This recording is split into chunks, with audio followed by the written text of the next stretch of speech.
죽기까지 우리를 사랑하신 예수 그리스도의 사랑을 가장 많이 생각할 수 있는 복된 사순절 기간입니다.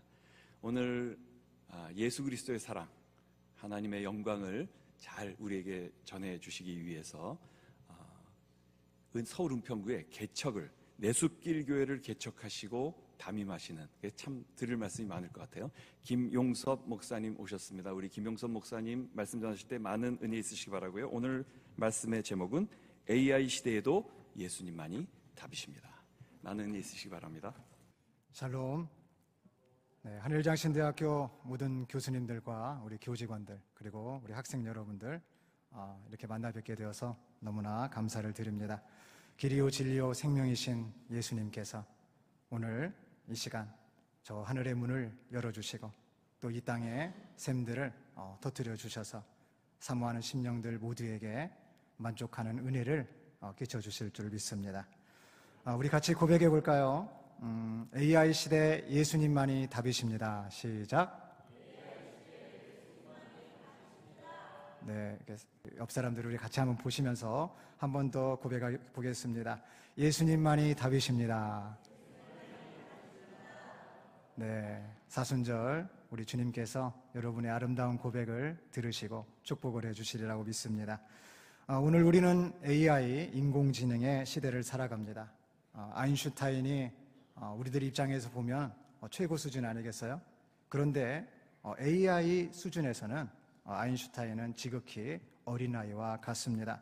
지금은 챗GPT와 같이 일상생활을 알고리즘으로 고도로 학습하고요, 대화 가능한 인공지능의 시대가 꽃을 피우고 있습니다.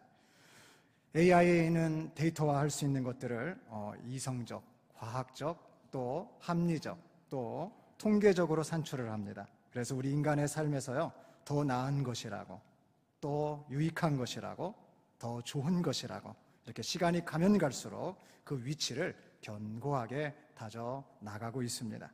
우리 구약성경 창세기 11장 1절로 8절에 보면 바벨탑 사건에 관련된 말씀이 나오는데요, 제가 한 절 여러분들이 한 절 교독해 보기를 원합니다. 온 땅의 언어가 하나요 말이 하나였더라.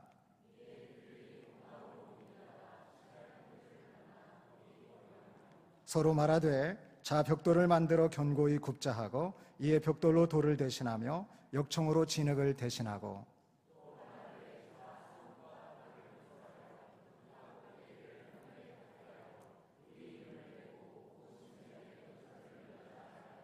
여호와께서 사람들이 건설하는 그 성읍과 탑을 보려고 내려오셨더라.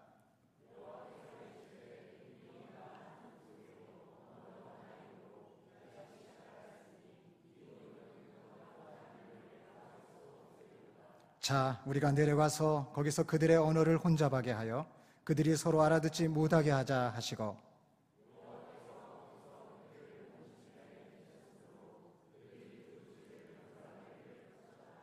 아멘. 바벨탑 관련된 이야기죠. 고대의 말씀 같으나 오늘 이 시대에 적용해 볼 만한 그러한 귀한 성경 본문의 말씀입니다. 여기 말씀을 보면 오늘날 AI 기능과 같이 언어가 하나예요. 그리고 그 당시 최첨단 공법을 통해 가지고 바벨탑의 그 성읍과 탑을 건설하고 있었습니다. 그들은 오늘 우리와 같이요, 더 나은 세상을 원했습니다. 탑 꼭대기를 하늘에 닿게 하기를 원했죠. 서로가 그러면서 우리 이름을 내자고 하였습니다. 온 지면의 흩어짐을 면하자고 사람의 파워를 내세웠습니다. 특히 창세기 11장 4절을 보면 이 바벨의 성읍과 탑을 건설한 주 목적이 나오는데요, 4절에 보면 우리 이름을 내자라고 말을 하고 있습니다. 즉 인간의 존재를 좀 부각시켜 보고 싶다라고 하는 거예요. 사람이 잘나면요, 나 좀 예쁘지 않아? 나 좀 잘생겼지 않아? 이런 거하고 똑같은 거예요. 잘생긴 사람들 중에서 더 잘생겨지고 싶은 거예요. 예쁜 사람들 중에서 더 예뻐지고 싶은 거예요. 이름을 내고 있는 사람들 가운데서 더 이름을 내고 싶어라 하시는 것입니다. 이때 사람들이 그랬다는 거죠. 그런데요, 이렇게 자기 이름을 내자고 말했던 이 사람들이 성경 말씀에 보면 단 한 사람도 이름이 나오지 않고 있다는 것입니다. 왜요? 우리 이름을 내자라고 했던 이것이 하나님의 뜻과 부합되지를 않기 때문입니다. 그래서 이들을 온 지면에 하나님께서 흩어버리셔요. 그런 다음에 창세기 11장 10절 말씀에 보면 셈이라고 하는 이름이 등장을 합니다. 그리고 그의 족보를 주님이 말씀하셔요. 그러면서 하나님의 이름을, 하나님의 존재하심을, 하나님께서 인류의 주인이심을 이렇게 선포해 나갑니다. AI 시대 왜 예수님이 답이 되시는지 바로 이 말씀의 연장선에서 오늘 시편 20편 1절로 9절의 말씀을 나눠볼까 합니다. AI 시대 예수님만이 답이 되시는 이유가 무엇일까요? 첫째, 야곱의 하나님이시기 때문입니다. 저는 AI 이 시대가 지금 바벨탑 사건과 같은 양상을 보인다라고 여러분에게 말씀드리고 있습니다. 온 땅의 언어가 하나예요. 말이 하나입니다. 만남과 교류가 있어요. 그러다 보니까 서로 대화가 잘 되겠죠. 잘 통합니다. 사람이 잘 통하다 보면은요, 혁신적인 아이디어들이 막 생성이 되는 거예요.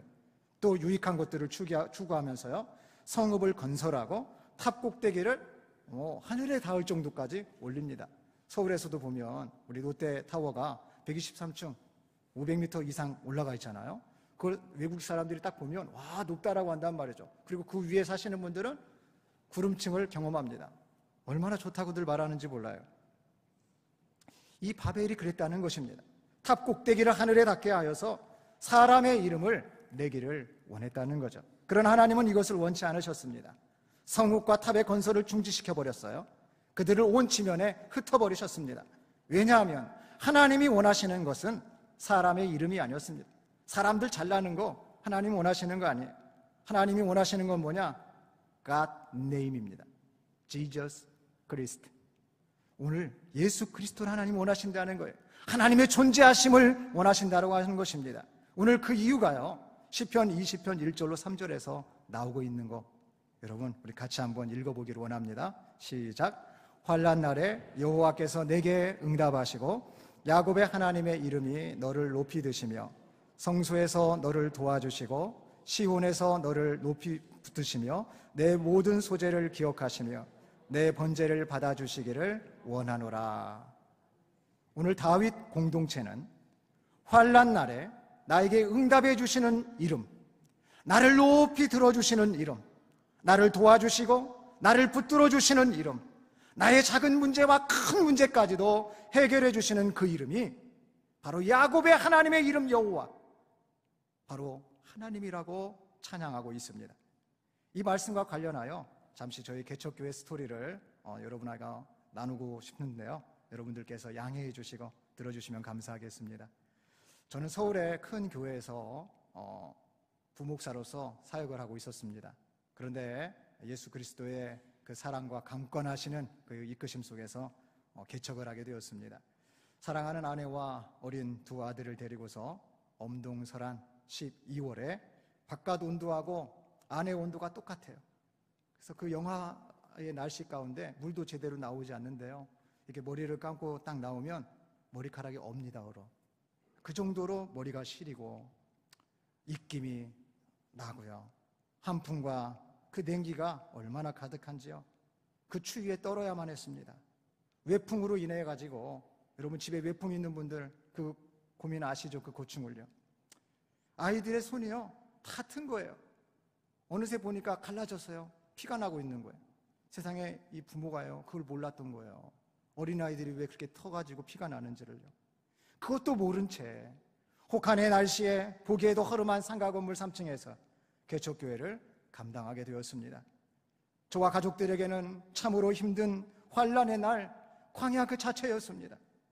저는 눈물로 간구를 드리면서 예수님께 물었습니다. 예수님, 왜 저를 죽었다가 살아나게 하시고 많은 체험들을 하게 해주셨습니까? 왜 저에게 너는 지옥에 갈 목사다라고 말씀해 주시고 사도 바울처럼 하나님의 말씀을 직접 가르쳐 주셨습니까? 왜 저에게 꿈을 보여주셨습니까? 왜 저에게 천국과 지옥의 공간을 보여주시고 알려주셨습니까? 왜 저에게 회개의 복음을 전하라고 하시고 그릇의 비유를 전하라 하셨습니까? 왜 저에게 사람의 종이 될래? 나의 종이 될래? 물어보셨습니까? 이렇게 당장 저부터 죽을 지경인데 예수님을 어떻게 전합니까? 이러함에도 불구하고 저는 야곱의 하나님 여호와, 그 예수님의 이름을 붙들고 심한 간구와 눈물로 계속해서 매일매일 호소를 드렸습니다. 얼마 후에요, 동기 목사님들이 개척교회 했다고 격려 겸 위로차 방문을 오신 거예요. 같이 예배하고 식사하고 다과를 나누고요, 그렇게 헤어졌습니다. 그런데요, 채 5분도 되지 않아가지고 한 친구 목사님에게 전화 한 통이 온 거예요. 전에 섬기셨던 교회도 아니고요, 전 교회 권사님께서 자기가 물질로 좀 개척교회를 섬기고 싶으시답니다. 그런데 목사님, 성도가 알면은 뭐 어떻게 합니까? 목사님은 그래도 그런 교회 한 군데는 알고 계시지 않을까요? 그러시면서요, 딱 한 교회만 소개를 시켜달라고 이 친구 목사님한테 얘기를 하더랍니다. 그러니까 이 친구 목사님이, 권사님, 제가 지금 방금 친구 목사님 개척한 교회에 왔다가 지금 나가는 길인데 그러면 제가 제 친구 목사님을 좀 소개해 드릴까요? 이렇게 된 겁니다. 그래서 제가 이 친구의 추천을 받고요, 권사님과 통화를 하게 되었습니다. 여러분, 이 전화 한 통화가요, 2년의 월세를 해결하는 놀라운 은혜가 있었던 것입니다. 여러분, 전화 잘 받으셔야 됩니다. 수업 중에도 받으세요. 어떤 전화일지 몰라요. 네. AI 시대, 성읍과 탑이 하늘 꼭대기에 닿는 서울 대도심 그 가운데에서 허름한 상가의 개척교회를 감당하며 예수님의 이름을 붙드는 환난당한 주의종과 주의종의 가정과 그 자녀들을 보신 주님께서 오늘 한일장신대학교 공동체를 보시며 이 자리에 앉아 계신 여러분들의 크고 작은 문제들을 분명 해결해 주실 줄로 믿습니다. 둘째로, AI 시대, 왜 예수님만이 답이실까요? 그것은 기름 부음 받은 자를 구원하시는 하나님이시기 때문입니다. 지금은 말로 표현하기도 바쁘게 변화하는 AI 초정밀 사회입니다.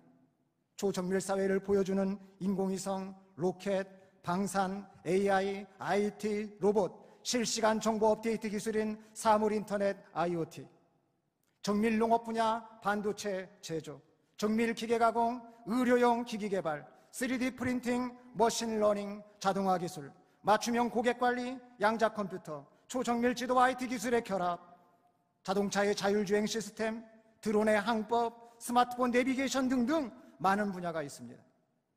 AI 초정밀 사회, 이렇게 많은 분야에서 놀랍도록 변화를 주도하고 있습니다. 그러나 AI 초정밀 사회 이 시스템 안에는요, 성령의 기름 부으심은 없습니다. 쉽게 말하면 무슨 말이냐면요, 컴퓨터가 발전을 하면 더 발전을 할수록 사람을 유익하게 해요. 우리 사람의 삶을 이롭게 하고 편리성을 제공합니다. 그러나 사람을 살릴 수는 없다는 말이에요. 사람을 살리는 이름, 기름 부음 받은 자를 구원하는 이름, 죽음의 그 권세와 사망의 그 어둠으로부터 우리를 구원해 주실 수 있는 오직 한 분, 그 이름은 예수님밖에 없다는 것입니다. 시편 20편 4절로 6절에서 이렇게 살리시는 예수님에 대한 설명을 하고 있어요.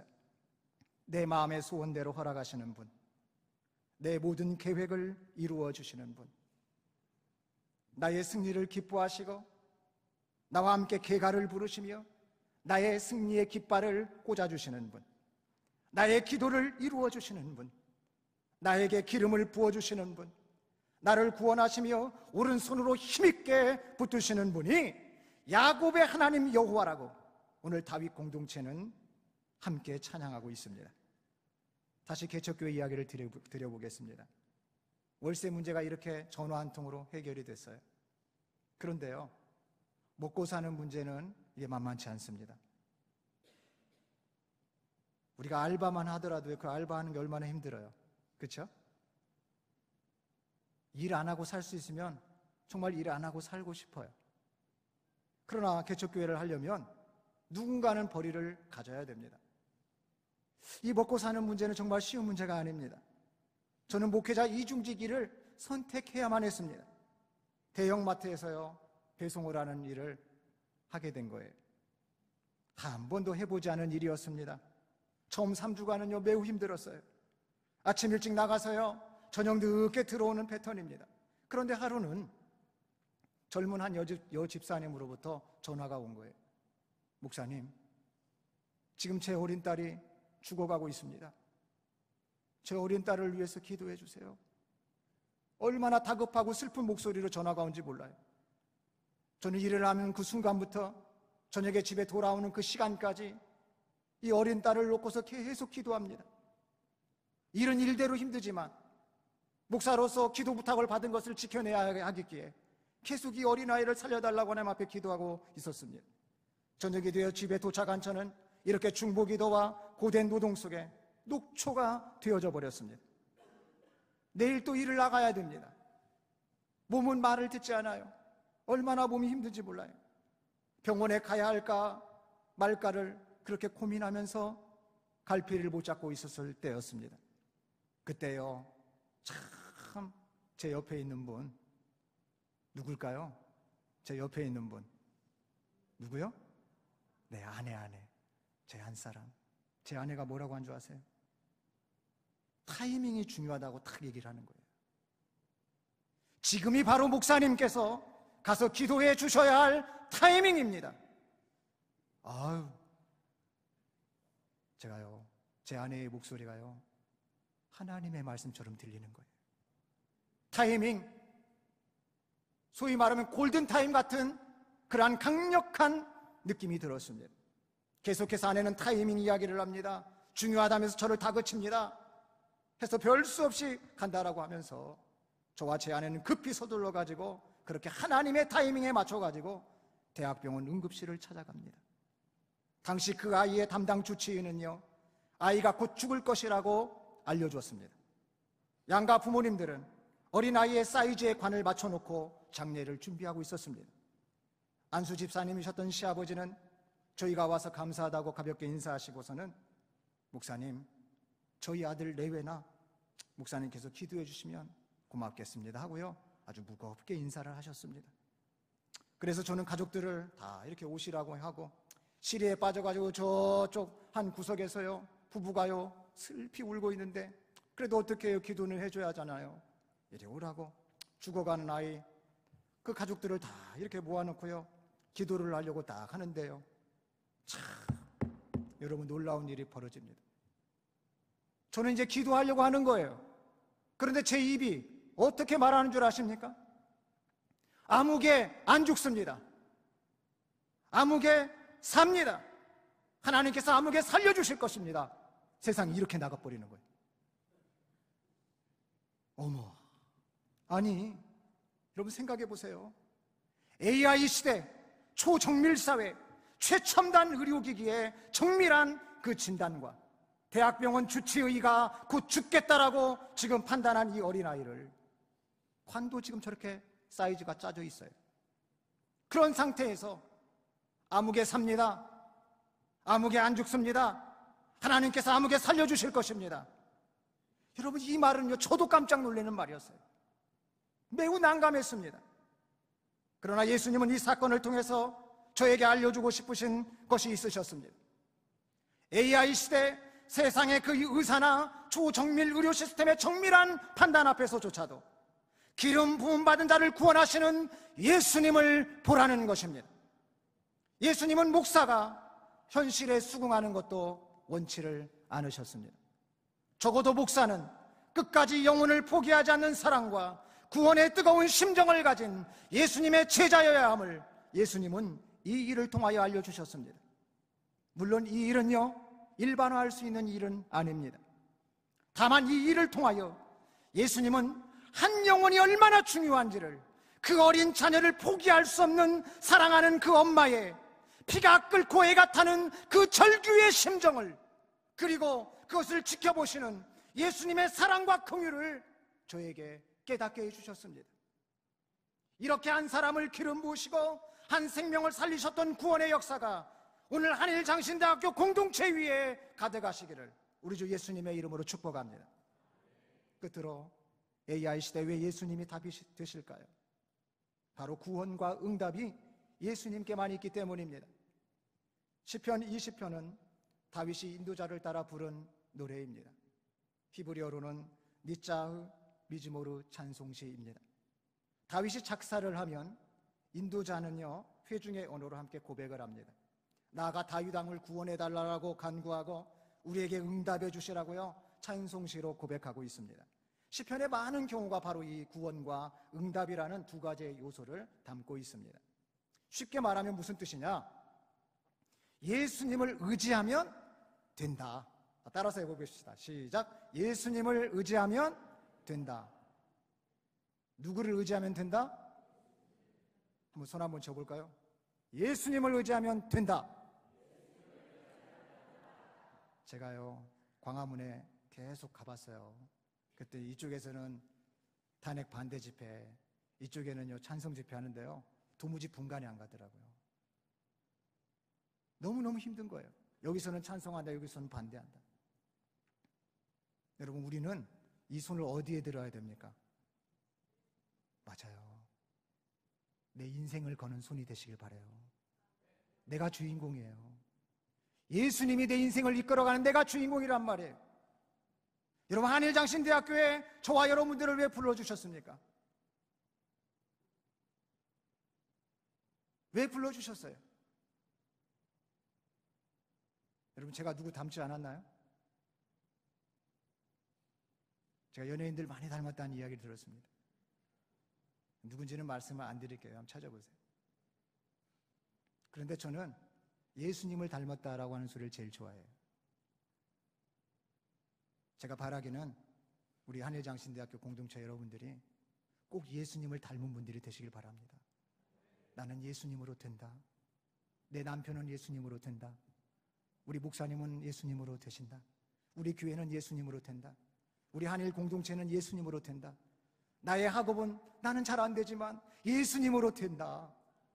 여러분, 그 파이팅을 외치면서 오늘 이 예배의 자리에 들어온 사람과 이런 파이팅 없이 삶을 사는 사람은 전혀 다른 삶이 나오는 것입니다.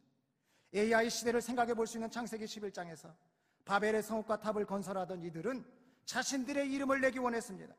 그러나 그들은요 하나님의 이름을 찬양하지 않았습니다. 반대로 다윗 공동체는 어떤 줄 아세요?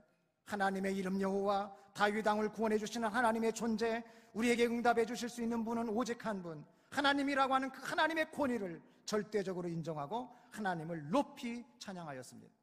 우리 시편 20편 7절 말씀 한번 같이 한번 합독하기를 원합니다. 시작. 어떤 사람은 병거, 어떤 사람은 말을 의지하나 우리는 여호와 우리 하나님의 이름을 자랑하리로다. 기도하겠습니다. 오늘 우리를 예배의 자리에 부르신 거룩하신 하나님, 한일장신대학교에 여러 모양으로 불러주심을 감사를 드립니다. AI 시대 이 환란의 날, 교수님들과 교직원들과 우리 학생 후배들을 긍휼히 여겨 주시옵시고 성령으로 기름을 부어 주시옵소서. 구원과 응답의 역사를 베푸시는 사랑의 하나님, 예수님만이 답이시다고 다윗 공동체처럼 찬양하게 하시고 예수님의 이름을 붙드는 믿음의 사람들이 되게 하여 주시고 AI 시대 예수님의 사랑과 긍휼을 품고 예수님께서 원하시는 변화를 주도하는 품격 넘치고 인품 가득한 한일장신대학교 공동체가 되게 하여 주시옵소서. 한일장신대학교 공동체를 사랑하시는 우리 주 예수님의 이름으로 기도드리옵나이다. 아멘. 예수 그리스도의 은혜와 하나님의 사랑과 성령의 내주하심이 AI 시대 예수님만이 답이십니다 라고 고백하는 한일장신대학교 공동체 머리 위에 이제로부터 영원까지 함께 하시기를 축원하옵나이다. 아멘.